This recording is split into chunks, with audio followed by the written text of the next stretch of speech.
Hello and welcome. I am Dawn Westmoreland, your syndicated radio talk host, coming from Asheville, North Carolina, the Blue Ridge Mountains, coming from WPVM FM LP 103.7 Radio Asheville. My show is about resilience. The show has changed. The name is now called the Resillience Realm, where we talk about stories, we get advice from other people. My guest I've known for over 6 years. I was introduced to Robyn Ziegler. Robyn goes by Ziggy. And she has the most compelling, inspiring story of not only going through hard times, but surviving and thriving. Robyn, do you want me to call you Ziggy today or Robyn? You can either way, whatever you want. Okay, I'm calling you Ziggy. That's how I was introduced. Ziggy, Yes. I could tell everybody about you, but let's get a backstory about you. When I met you in Asheville, North Carolina, tell everybody what you were doing, the kind of work you were doing, and why you left Asheville. Yes, so I was the owner of Ziggy's Bakery and Deli in South Asheville. And I met you when you came in for lunch one day to have one of my classic cheesesteaks. Ziggy's was a Philadelphia-inspired bakery and deli. And I had the restaurant for 4 years, just under 4 years. I had it with a co-owner, and it was very challenging. I opened the restaurant when I was 27. I was very young in the culinary game of my career, and I, to me, it was not my dream restaurant, but my first restaurant. And so I was working it, and I was building what I believed was my dream life. I was with the love of my life at the time, who was also my co-owner. And we had this restaurant together and we were running it. And I believed that we were building our legacy, our life.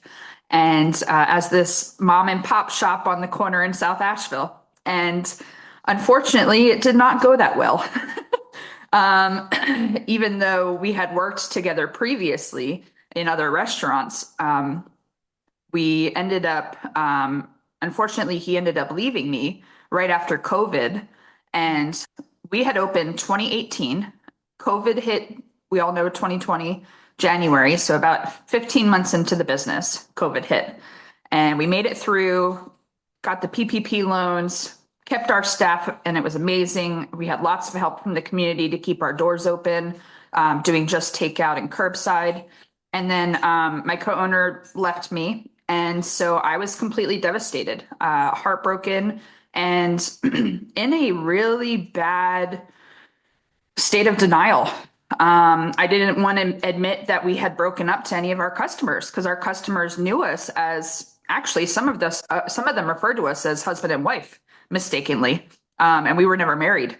And so it was very hard. So I lived a year of denial after that, where I didn't even admit to any of the customers that we had broken up. Only the staff knew. And I became the darkest, angriest person I had ever known myself to be. I started drinking more than ever. And there were times where I was actually drinking in the restaurant during work and out back during a cigarette break. And I was not proud of it. I was very, very lost, very depressed, to the point where I was also self-harming myself. And I was losing control on everything, didn't know which way was right, and completely lost in this depression. And it was either I started fantasizing driving my car into a tree on the way to work in the morning at 4 a.m. And it got to the point where, okay, I'm either going to drink myself to death or I'm going to do something that's going to hurt me or somebody else. So I finally decided to put my foot down. I said, enough's enough. Yeah, After a year of working with him as exes, which is a that had long to have been time. hard, Ziggy. I can't Yes. imagine.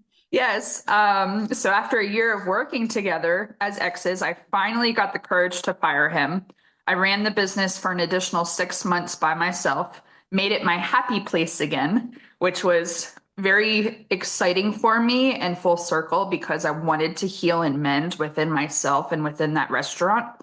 And so, and a lot of slowly I began to tell some customers and they kind of saw it. They saw the friction and they were there for me. And a lot of people supported me through it because before I thought I was alone.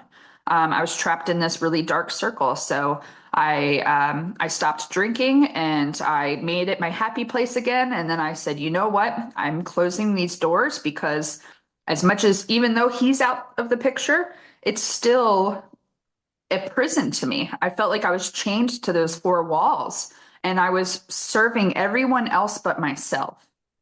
And when you lose yourself like that and you are in that darkest spot, that's when true resilience actually begins because it's at your darkest point. It's not at a peak. A lot of people think, oh, it's at your peak and look at you, you're like thriving and doing all this stuff. You're so brave and resilient. But the resilience part actually is introduced in that yuck and the muck of the darkest spot because you have to take control and decide, make the deciding factor that this is not how you want to live anymore.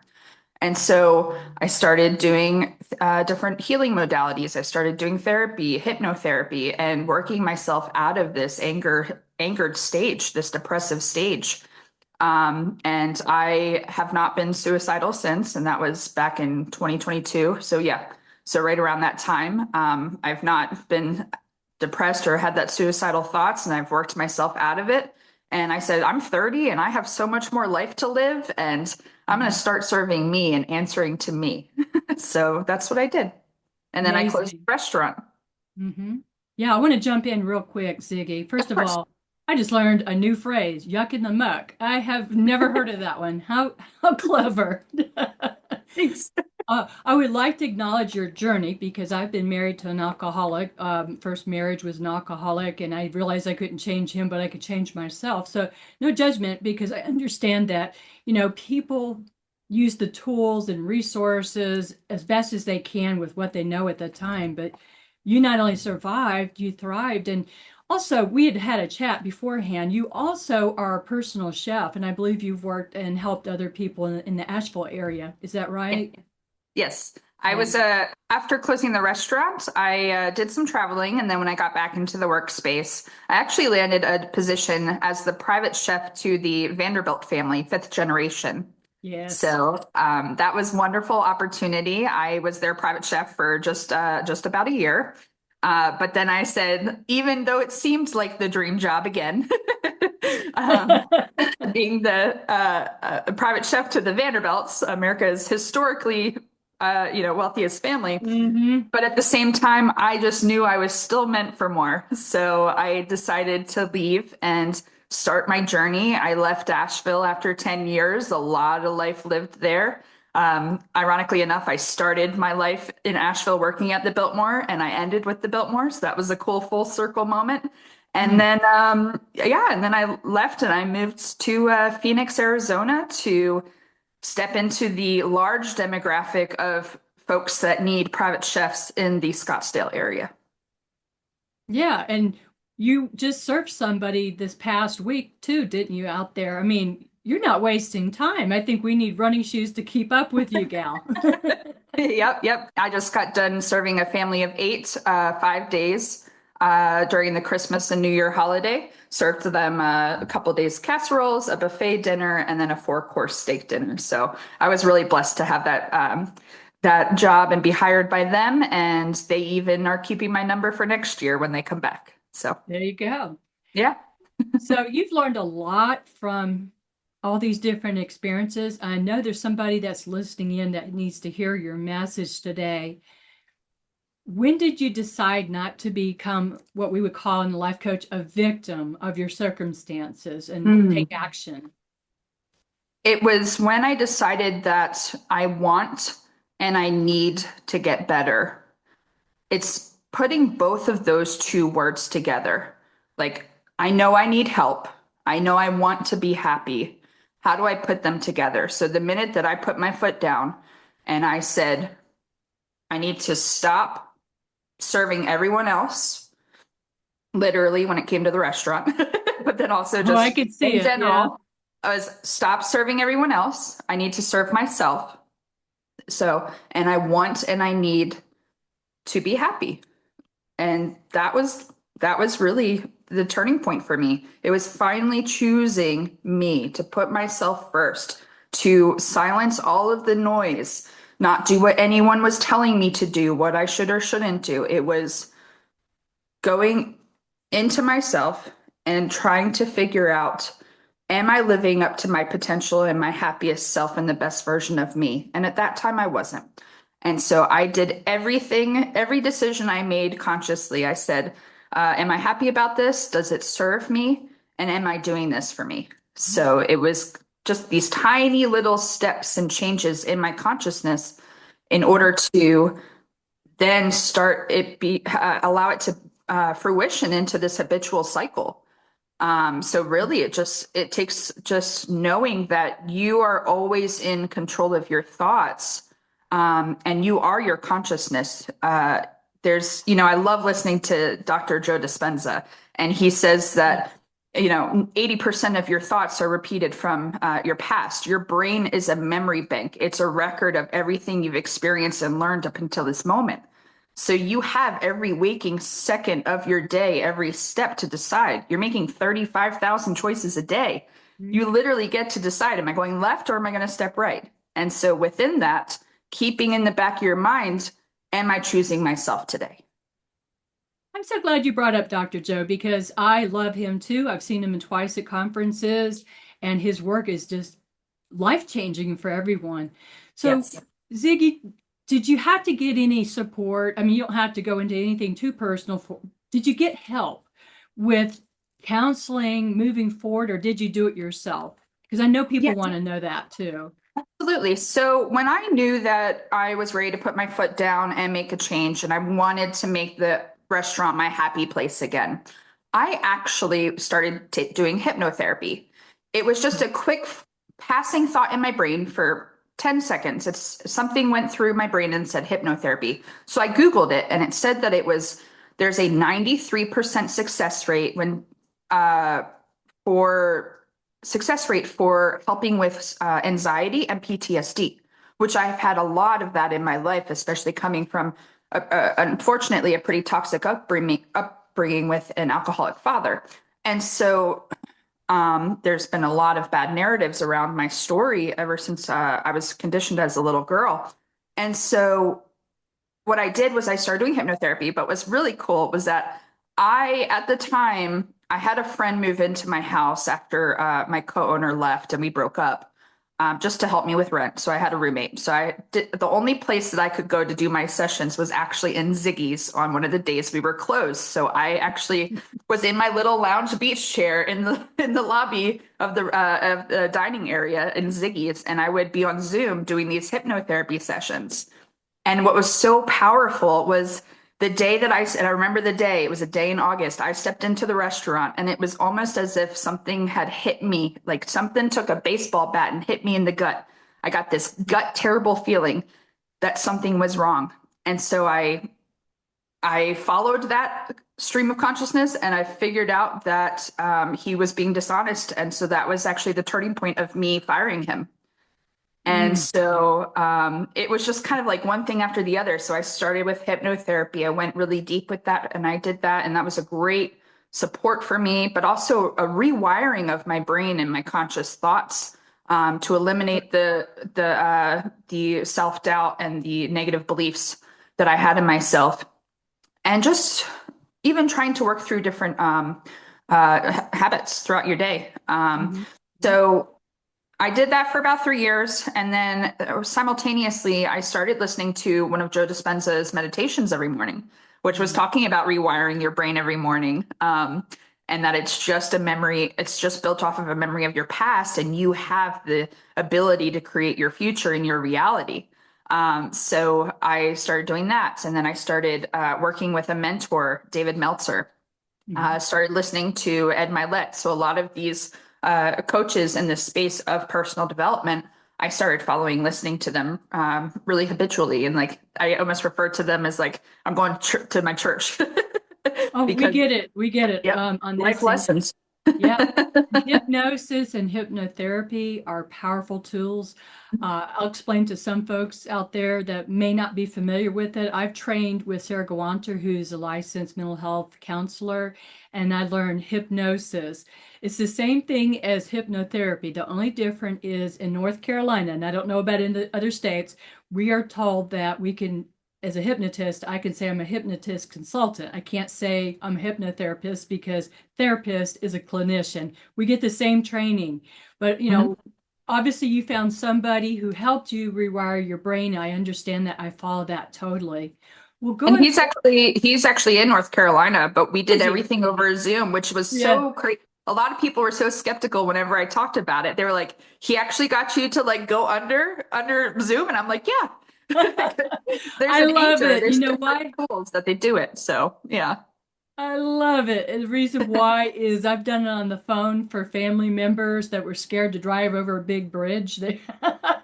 And they didn't think it would work, and it did work. And so, yeah, thanks for going into that. I mean, because it could be done in person, it could be Mhm. done on the phone, it could be done by Zoom. I'm sure Google Meet and 100 million other ways. Um, Yeah. Obviously, And you had good trust and bonding because if you didn't, you could have probably said, nope, not going to go there and keep and so yourself from being exactly. hypnotized. Exactly. And I'll go back to one of my main points that when you asked about the resilience piece, I told myself that, and I told this clinician, I said, I want and I need this to work. And it was just those two phrases, I want and I need this to work. So I told him, I said, hey, as you're coaching me through this and we're doing these sessions, will you please also explain it to me as if I'm your student? Because I want to fully understand this. So that way I grasp the fuller picture of understanding how this can work to the best of its ability to help me. And so I think it was with that I wanted and I needed it to work and it did for me. And I truly do believe that when you make those sort of declarations towards bettering yourself and helping yourself, um, and you make it that a relentless pursuit, it's going to work in your favor.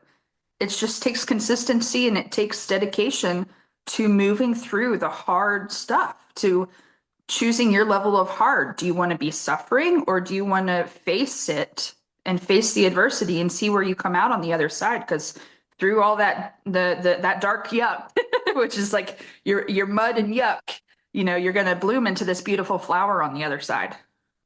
Awesome. Thank you for sharing that. And thank you for being transparent, authentic, and just being raw, Ziggy, because there's other Thank people you. out there.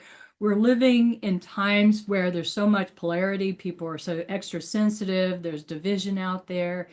And yet you're saying, I've gone through all this betrayal and having to leave and all these life transitions, and yet you're not surviving, you're thriving. Have you had any stumbles along the way where you felt like you weren't going to make it? Oh, yes. Many nights crying and am I making the right decisions? What did I do? I'm not going to lie, there's been times within my new business. So I'm out here in Phoenix, Arizona, and I just started my new company called Connected Kitchens back in May and 2025. And I already like there's been a little few doubts and little things like was it the right decision to move across the country to a city who I don't know anybody? And I'm trying to build a support and a community out here. Was it right to leave the Vanderbilt family? That was a consistent paycheck, and here now I'm fighting and outside trying to make my way through the sales aspect of Mhm. um, promoting myself. It's interesting. It's a different type of business. Whereas I was selling a tangible product before, now I have to sell myself. And it's like a client-based service. And so doing the private chefing, so I have to go out here and I have to promote and sell myself. And just, I've had a lot of turnover. There's a lot of people that want it and then they stop after 2 weeks. And whether it's financial or they have something else going on, I've had to fire a client or two. And so it's just, I've had a lot of turnover. And so a paycheck isn't guaranteed for me right now because I haven't built up the systems to have consistent clients at this moment. So again, and then of course, I'm happy when I get a private dinner, but those are, you never know when those can come through. I can be lucky and have maybe four a month, and sometimes I only have one. So it just depends. So But yeah, there's so it is difficult, but I do know that no matter what, if I just keep putting one foot in front of the other, it is going to work out. It's already written for me. Absolutely. What I heard you say, Ziggy, is in different words, you had boundaries. That's a worthy subject. You said you had to fire clients. We're not going to say their names, but what happened? I mean, why did you not take their money or what happened? So unfortunately, I will say at the end of the day, it comes back to me. So whatever we put out into the world comes back to us, and it's a lesson for us to learn. Now, it's not about what the gentleman did to me. It's about how did I fail setting up my systems along this process. So what I realized was I didn't have a contract with him. I Mm, took his okay. word because he was a friend in a new community that I had joined. I joined a club of entrepreneurs and business owners alike. And so I started promoting my meal prep, my weekly meal prep. And so he was a client who wanted to have meal prep done every single week. I was cooking him food and delivering him food. And I took, because of the status of the club that I joined, I believed that he had the money to pay me. So I never had a contract with him. So he said, "Oh, one of my cards was the one card that he needed to pay me was declined. So he was waiting for the new, or not declined, it was what it was compromised. So he was Oh, waiting for the new card. And so I took his word for it. Again, in order to be a member of this club, you had to pay a monthly premium. And so I assumed that he had the money. Well, because I didn't have us in a contract, he refused to pay me and I was out $900. And that was on me because I continued to take his word. I trusted him and I mhm. still provided services for 3 weeks. Oh my So, God, that must have been a punch in the gut. And I can personally say I've been yeah. through similar stories. You know Yep. what? Going forward, Robyn, what do you want to put out in the world? Are you looking, you're talking about, I'm calling you going back Ziggy and Robyn, but what do you want to put out in the world right now? Do you prefer to be a personal chef and or catering mostly? What kind of work are you looking for as you're thriving out there in Phoenix, Arizona? Yes. So as of right now, I'm pretty much offering three services. What I know I can make immediate revenue with, which is private chef dinners. So if you want to have a double date, or you're celebrating a birthday or an anniversary, or hiring me for a holiday, so those types of private dinners, and then also the weekly meal prep. So that is the work that I am seeking jobs for right now, and then also in addition. On the side, I am, or in the background, I should say, I am building systems and a program that is going to help better connect people to their kitchen. So, going off of the name of my business, Connected Kitchens, my ultimate purpose and journey here is to help better connect individuals, not only physically with their skill set, but mentally with their mindset when it comes to them facilitating their own meal prep in their kitchen. And I believe that that is something that a lot of people in this country and in the world actually suffer with. I have to And agree. I have to agree because I didn't grow up wanting to cook.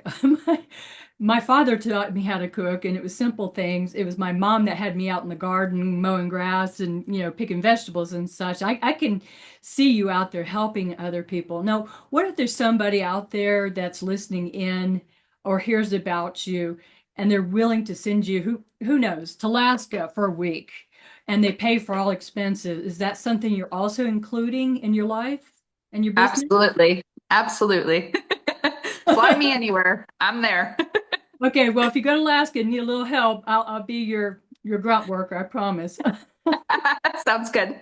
So as we get toward the end of our conversation, you've been through so much. I mean, there's more than we're able to have time for somebody who's really struggling out there, trying to be strong to get through whatever it is. Maybe they've been betrayed, maybe they've been recently divorced, they're going through hard times, they can't pay for groceries.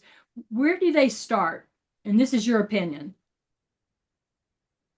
So, and I'll take this from one of my And what's actually interesting is this is one of my most recent exercises that I was just tested with from somebody who I work with as a self-mastery coach is write down the script of the future you, write down the movie script of the life that you want to be living. What would it sound like? What does it look like? What does it feel like? And use your imagination. The way that I actually got myself into a mode to be ready to write that was I said to myself, I am calm and slow to flow. So I calmed my brain. I just got within myself. I just took a lot of deep breaths. And again, a lot of people, it might sound frou-frou for some people, but nervous system regulation is a absolute true thing. And so what you want to do is you want to take a couple deep breaths and focus on calming your mind, slow down your thoughts, and then to let your creativeness flow. And so then I started writing, I'm writing out what my life is going to look like. Mhm. And and even just as something as simple as that, you put it down onto paper, it's going to start to manifest. And you're also going to think about it more because it's so forward on your conscious state right now. So I think that there's a huge issue with the way that us as adults and in today's world where we've lost our creativity. A lot of people say, "Oh, I'm not creative. Oh, I'm not intelligent." It's no, you are these things. What's happened is that everybody believes that they're broken and there's something to fix in us, and we've broken off into all these little pieces. All you have to do is work on understanding and learning each of those pieces to come back to the core to know, oh, this is who I've always been. Here I am. I've just been broken and fragmented in so many places that I was lost and there was too much chaos. So to slow down, work through those pieces, those tough things, and face those pieces of you that make you feel like you've spun out of control, that you're in this spiral of doom, and to then go back in and say, okay, what do I want? What does the 5-year-old me want? And what does the 80-year-old me want to be proud of that I did? And it's thinking about those two. It's like make those two people proud. Make the 5-year-old you and the 80-year-old you proud. No, I love it. And I've heard very similar stories to that. And as we're running out of time, I do want to have the folks that are listening in, and we'll also have this available on YouTube, to know how to reach you if they have questions. They may be inspired by you and want to reach out to you, or maybe they want to contact you because I would hire you in a second if you were in Asheville. I didn't know all that when I first met you, that Yes. you cooked, you chef for the Vanderbilt family. I love it because I worked at the Biltmore back about 18 years ago. I decorated Christmas 2 seasons. I was seasonal, and it was a magical time working there. So I can imagine working with the family was really neat and exciting. It was. Yeah. How to get a And hold what of was really cool was a lot of their friends and family actually knew me from the restaurant as well, because my restaurant was actually very close to their house. So, that is so. Yeah. How do people find you? oh yes, so they can find me on my Instagram, Robyn Robyn .v as in Victoria .Ziegler Ziegler. You can also email me at Robyn Robyn at myconnectedkitchens.com. That is so And exciting. yeah, Well, I'd love for you to come back again. You are very resilient and you have thank so you. many great stories. And, people, when they survive, that's major. But when people are out there thriving and doing great and sharing their stories, it opens up stories elsewhere that people know they need to get help or resources. Maybe they need some hypnosis, hypnotherapy. Maybe they need a good coach. So thank you so much for that, Ziggy, for being You're so welcome. about your struggles and how you've gotten through it. We appreciate it. The ending, I'm Dawn Marie Westmoreland, coming from Asheville, North Carolina, WPVM FM 103.7 LP, Radio Asheville. We air every Sunday at 10 a.m. Eastern Standard Time Zone because it's syndicated on Pacifica Network. You may get to see and hear us at a different time. Stay empowered. We'll see you next time. Ziggy, thank you. Be Thank well. you, We Dawn. wish you all the best in Arizona, and I know you're going to succeed because you Thank have. you very much. Thank you.